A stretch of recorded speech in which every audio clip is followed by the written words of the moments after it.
then till now? Well, I know when we first started, we were definitely undergunned for what we had. The property we started, we had a big enough tractor, but no implements. And I had a smaller tractor that wasn't really big for the job. But it was an undertaking and learning experience for both of us at that time. Very enjoyable working together. Um, but looking at the land was very poor. I mean, it was farmed a lot, but they never put back to the land, and it was bad soil, very rocky, and it was a big feat. But that year, first year was a big learning curve for us. But When you say about like taking like the soil quality, a lot of people might not know. The Indians were always big about this. From what you take from the land, you give back. When we got these properties, I mean, it was so bad. The ground actually looked chalky. I mean, it literally, when you look at the ground, it almost had like a whitish, creamish tint to it, and clearly that says like, hey, there's really not any nutrients in the soil. So we've literally spent the last 2+ years. We've utilized manure. We've utilized from the local neighboring farms. We've utilized pelletized fertilizers. We've put out lime. We've tried to do so many different things to try to, I guess you could say, re-nourish the soil. But that being said, you also mentioned about implements.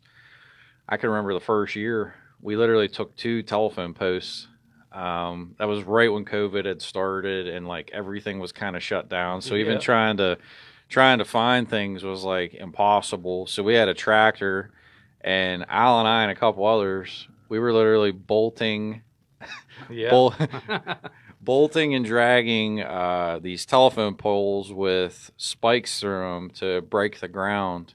And in that process, our farm is actually located in a place called they call it Sandy Plains. Explain to everybody what how rocky and sandy that really is. yeah. I never knew. I mean, I lived down over the hill from it, but man, Sandy Plains was unbelievable. The ground, that's why they call it sandy. It's a lot of sandstone. And man, when you try to plow it in that, boy, it's so rocky and hard. And when you're tilling, it just that thing just knocking the rocks through it all constant. And like you said, we started out and I brought my tractor over and we had like a 4 foot tiller Mm-hmm. on, at that time we had the first farm, that's 100 some acres. My tractor set up for, 2 to 5 acres maybe. But that's about what we started out with. And we did that pheasant pen with a post hole digger, and it was nothing but rock. I mean, you imagine putting 4x4s down in and hitting nothing but sandstone all the way down. It was a feat for We us. we had kids last summer, and I'll never forget this.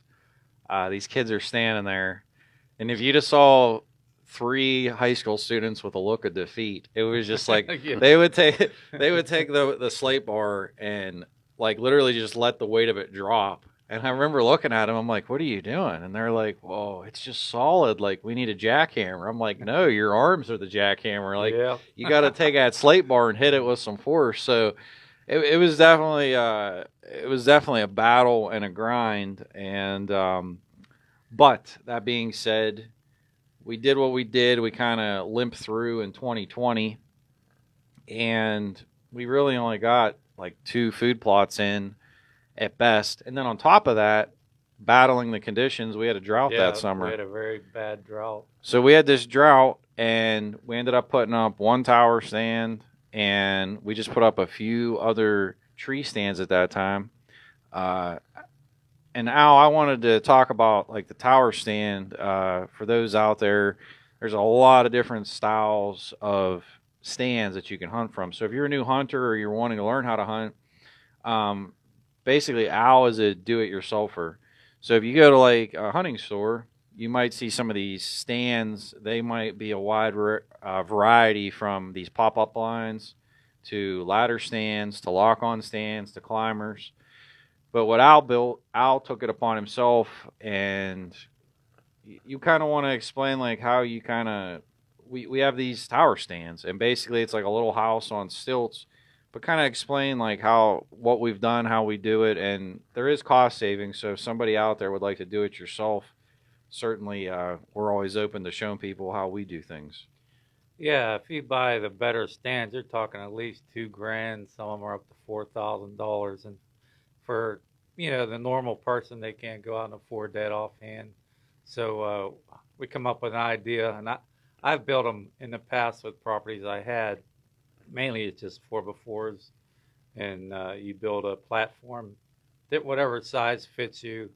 We build them 4x8s, and mine is actually like a 4x8 tube, and then I put a platform on where I could stand on mine. But we make our own windows. You can do plexiglass stuff like that. Um, we make our own walls, just prefab, whatever. We like to build it, take it out to the site, and what's nice is you don't have to have them that high. Main thing is you need to be blended in with the background where they don't see you going in and out. But it's very reasonable, to build something like that, and you could go anywhere from 6 8 feet. I think our tallest ones out there are 12. Yeah, we have them at Yeah, 12 feet. yeah, and like I said, we build our own walls. We put mainly just like T111 you can use, which is a little more expensive, or just OSB and paint it. That's what we used, and make your roofs out of the corrugated tin, and you can put them together reasonable. You need at least 3 guys to put it up, but we was fortunate to have tractors that we put stuff in buckets and lift it up. Um, I think we got three at the tube farms and one at the new place over in Daisy Town. And the biggest thing, I mean, the biggest reason why we do this, just so the listeners out there know, is when you're for avid hunters, you're at the mercy of Mother Nature. There's days, yeah, it might be 45 and sunny, and that seems nice, but then you might have 3 days where it's 30 and just nasty, wind blowing, snowing. When it's hunting season, it's hunting season. When you're talking rifle in Pennsylvania, you basically have your 2 weeks, and that's it. I mean, that's your period. So these tower stands present us the opportunity to kind of weather through the storm, as you can say, and be able to comfortably make it through long days and enjoy the opportunity to harvest a nice buck. Now, Al, you've been fortunate enough. You've harvested 2 deer from that stand. One 2 years ago in 2020 when we started, and in 2021 you harvested one of the best deer that I've ever seen harvested in the state of Pennsylvania. I'd like to talk about. So we had the tractor in 2020, and we had basically caveman tools that we rigged. We ended up getting some really good equipment, investing into what we needed. Kind of explain to people like what we did at that point, because last year it was a transformation with how we broke the ground, the quality of the food plots, the whole 9 yards. So kind of like go through what you saw just in that period of time. Like I said, when we first started, it was a 4 foot tiller. Then toward the end of the year, we ended up getting an 8 foot tiller. And the next season, we used that 8 foot tiller to do 2 farms. And you talk about tilling. Now you're talking about at least 2 times to break the ground decent, and every about 20 feet we would run a food plot on 2 farms, and that took forever. I mean, we're definitely too small at that point, but we did a lot of new stuff on that second year, and a lot of food plots. And the food plots is what you need. You need to keep the deer. That's what they're for. When you're talking about the stands, what's great about the stands is they break your scent. You can get in them if the wind's blowing, the wrong direction, as long as you only open one window, and not cross-winded. But we did a lot of planting that year, and it was amazing just from the second year from the first year what we did. Then we started getting more equipment. We went to that big planter. I think what is it, 11 foot, 13 foot wide. That was like heaven, man. Covered a lot of ground. We did started doing plowing, which really made it a lot faster, a lot less tilling. We actually broke the tiller. That 8 foot, we used it so much in the ground and everything. It was too much for it. But and now, It's so rocky for yeah, the listeners out there. The blades, it's actually these rectangular teeth for anybody that's seen a rototiller. But on this tractor, it's 8 foot wide, and the blades are actually worn to the point where they're crescent moon now. It's almost like razor blades. So we have some maintenance work to be doing this fall. I got a question. You were talking about the nutrients in the ground and that it was lacking and it had a chalk-like look. mhm. When was the best time that you started to throw the protein, let's say, or the ingredient that would bring that nutrient back? Is it in the summer, winter, fall? So so basically, what we started to do was devise a plan, and it's multifunctional to answer your question. It was to fix these two farms at 400 acres. It was going to cost like $15,000 because fertilizer has gone through the roof Yeah, in the past very few years. expensive. Fertilizer went from like $8 a bag. It's running right now like $28 and up. Hmm. So you're talking almost 4 times the price for something. So we had to be like very meticulous and methodical and think about, okay, how are we going to do this and how are we going to make it work? So we got with a local farmer that had horses, and the horse farmer was actually looking for ways to dispose of their manure. So basically, every couple days, we get a load of manure, we pile it up, we actually cure it. We then are taking people's paper products. So anybody that's got paper out there, and what we would do is we would light the paper on fire and we would roll the manure on top of it. And what it does, it slowly bakes. And if you ever looked at it, it's very interesting. It just looks like it's steaming, Yeah, and it just slowly bakes.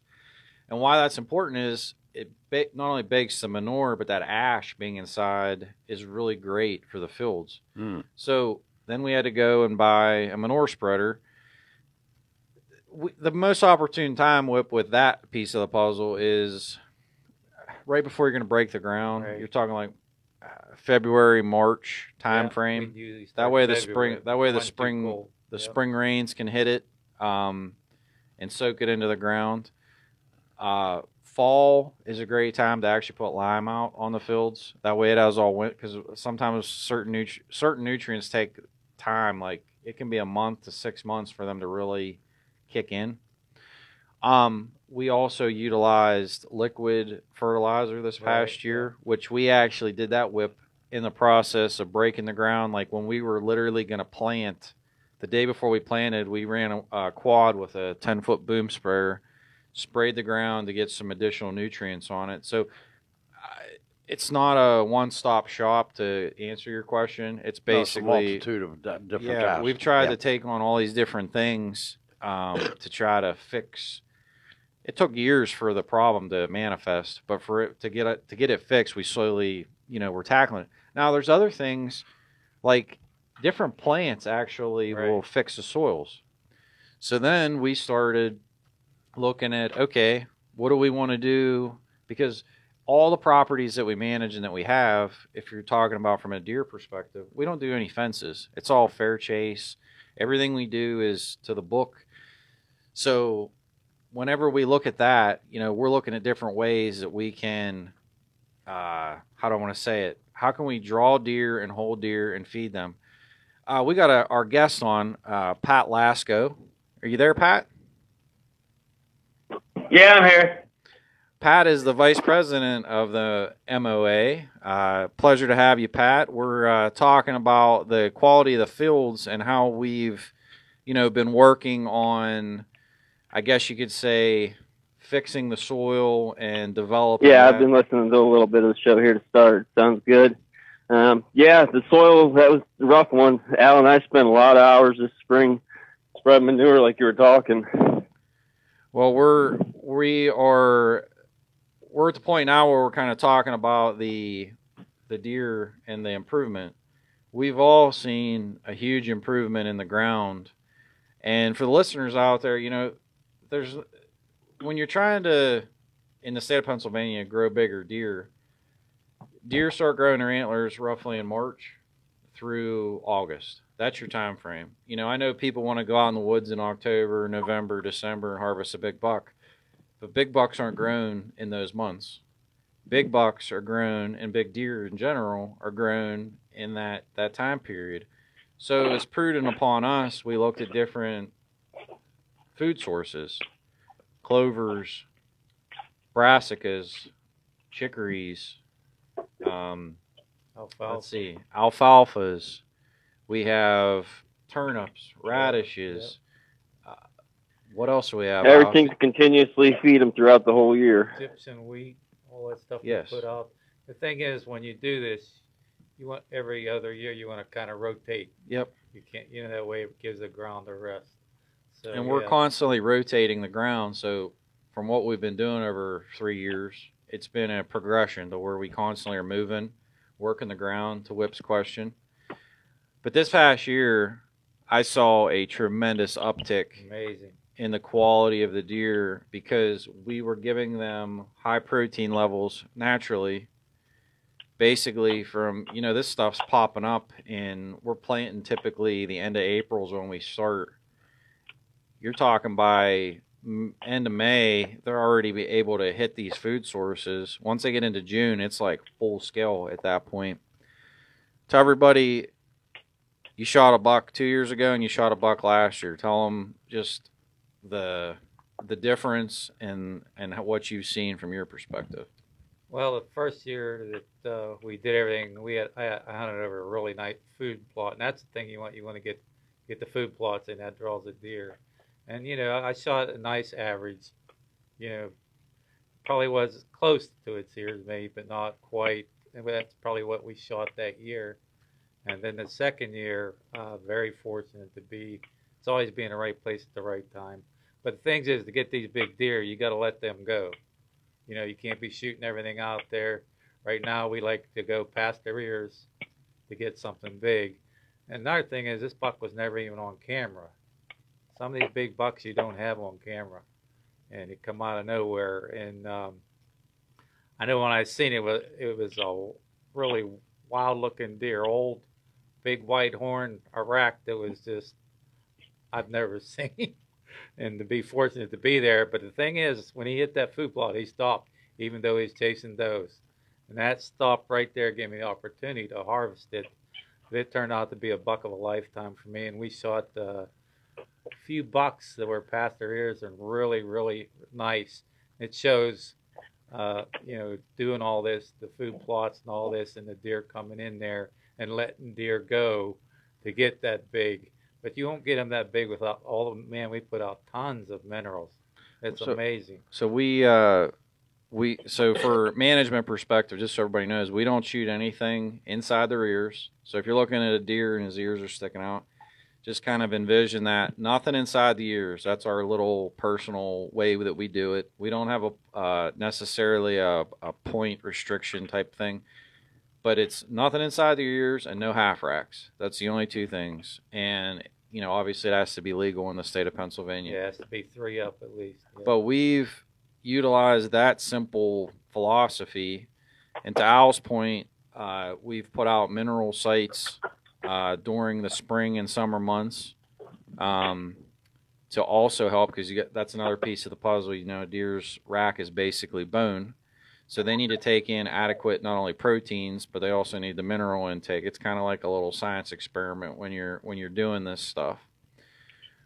But that being said, the point here is that if you put in the work and the time and you're patient and you're willing to work your land or the place that you hunt, you can see fruits of your efforts. Exactly. And it's been such. I can't tell you, Pat, how many hours do you think this year you've ran a tractor? I put 10 and a half hours on the tiller. I put 11 hours on the disc, brush hogging, planting. I mean, I've got 30, 40 hours probably. just in running machinery, and it's definitely shown because the fields are looking fantastic this year. Everything's really coming in, and something else that people might not know. There's a lot of other foods that you might not think that would be beneficial for deer. So we do a lot of the upland bird hunting, Right. and why I mention that, I actually didn't know this, but we plant these plants called Egyptian wheat. There's a bunch of different types of sorghums, but Whip walks into one of these food plots, he disappears. Like he'll be gone. Yeah. See you later. We're not gonna find him. Well, let me add something. I do commend you guys for the work that you do over there because I've witnessed not only the live running of the deer over there, it was magnificent in the beauty of that, but also the ones that you've harvested. We had an event, and that event was, dealing with our veterans. Right. And I think we had put a drive on for like 14 of our veterans. And we did one 2 years ago, and it was Yeah. a great success because the weather cooperated with us. Last Exactly. year was absolutely. I'd mentioned earlier about the weather. Yeah. That was one of those days where it was like Raining. absolute. Yeah, It was raining and windy. blowing, and Yeah. like the deer didn't want to move. It was miserable walking, but continue. Sorry, I just no, wanted to no, put that- I just wanted to, again, I want to contribute the efforts of what you and all the group have done in the food plots and bringing forth the nourishment for the the wildlife. It showed when we did that veterans drive. I believe that we had like 14 veterans out there, and the success rate was out of the 14, 11 of those veterans harvested deer. Okay, and the other ones just they didn't care. They were just there to be in the I guess in the community of camaraderie. Oh, absolutely. you They know. love being part of the group. Yeah, yeah. So it was a very, very successful campaign, and some of those, I mean, there were several of the deer were like in the 10-point rack, as we say. And I think it's out of that group actually, there were veterans that had never hunted. There were veterans. Exactly. There were veterans that had never shot a deer. Right. And I think, I talked about this on the first show about why I felt it was so important to have this show to kind of share the outdoors, because I was looking at some statistics last night. Since 2010, this is off the Pennsylvania Game Commission's website. Since 2010, the number of hunting licenses in the state of Pennsylvania has went down by approximately 8%. That's troubling. That's troubling because that's less people that are enjoying the outdoors collectively. There's obviously a lot of different brackets if you'd go on the website and see what I'm referring to, but there's a lot of different brackets. But why that's important is we need to share the outdoors not only with young people, but also we have these people coming back from the military and from different aspects of life that haven't gotten to enjoy that.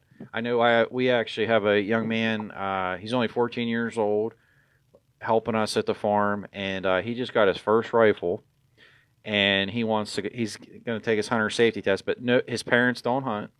But just because he's been coming around us, he now wants to experience, the outdoors and doing that. And I'm really excited about that because those are the types of stories kids want to be able to. They want to be able to do what their mentors do. And this isn't a hunting story, but real quick, this past weekend, I had some family in. We had a picnic, and my nephew's there, and hasn't been fishing in forever. So I was like, "Hey, I'll take you fishing." So I take him fishing to the pond. He caught 4 bluegill and 2 bass. Now I'm telling you what, they're only like 6 inches, but you'd thought this kid caught a whale. Yeah. And Yeah. literally, he went home the next day, and now all he wants to do is go fishing. So like, it's those little things that if you can just get people involved in the outdoors and enjoy it, there's so many golden opportunities. Now, looking ahead, in the future on future shows, we want to be talking about, Al, you had talked about scent, how important that is in the outdoors. Obviously Pat the amount of time and effort that you can put into a property, whether that's equipment, whether that's time. Trail cameras, certainly that's a tool that people can utilize. But just because you put a trail camera out does not mean that you're going to capture that image of the buck that you're going to harvest, or that you're even going to potentially have in your crosshairs. We're going to be talking about mineral sites, different combinations and things that you can utilize to like grow a deer, things that you can go to your local store and put out in the woods to help give that nourishment that you talked about, Whip. How to do soil samples. Does everybody, all the listeners out there, do you know how to do a soil sample that you can send into Penn State University, my alma mater, to know exactly? Yeah, got to get that in there to know exactly. I think a lot of people don't know that that's out there to do that. Oh, absolutely. I think soil tests are something that the average, it's extremely important. Because we found that out firsthand. If you don't have the right quality soil, certain things just won't grow or will not grow very well. And Whip, you asked the question, when do you do it? It's all science. It's environmental science for the kids out there listening. You got to know what you're doing to try to figure that out, to come up with a game plan. And let me add one more ingredient: passion. Passion with what Pat does in the outdoors with the rototillery and everything as such. Al with his background with the passion. You with passion. So no matter what you're adding to the ground, it's your passion that shows the results. Absolutely, and it's certainly from all of us. It's a team effort. I can't stress that enough. That's mainly it. Team effort. It's a team effort. There's not enough people, really. We need more help. We we want to keep growing. We want to keep sharing those positive experiences. And look, we've been blessed with the fact that our positive efforts have brought people from Virginia, North Carolina, Georgia, Florida, Ohio, West Virginia, New York, New Jersey.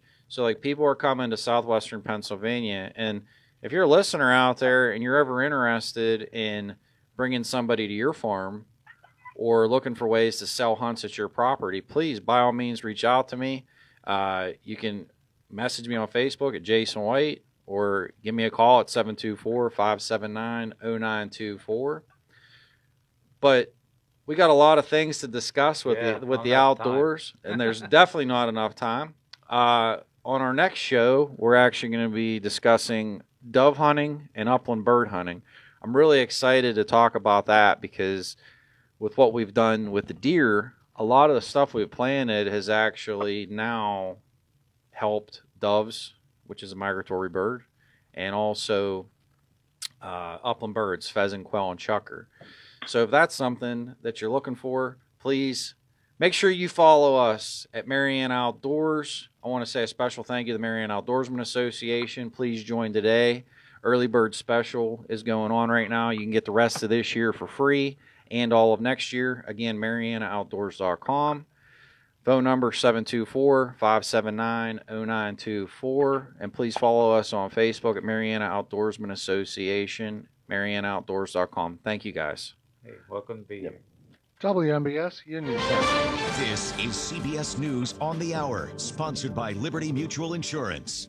I'm Steve Kathan. Former President Trump says he declined to answer questions today, invoking the Fifth Amendment at the New York Attorney General's office. CBS's Major Garrett reports it was a deposition in the investigation into Trump's finances. Deposing a former president about his business practices means this is moving ahead at an aggressive pace and at the highest level. Members of the Trump family were deposed earlier this week. What is the underlying question? Did the Trump organization mislead in its documentation representations about its worth or its tax?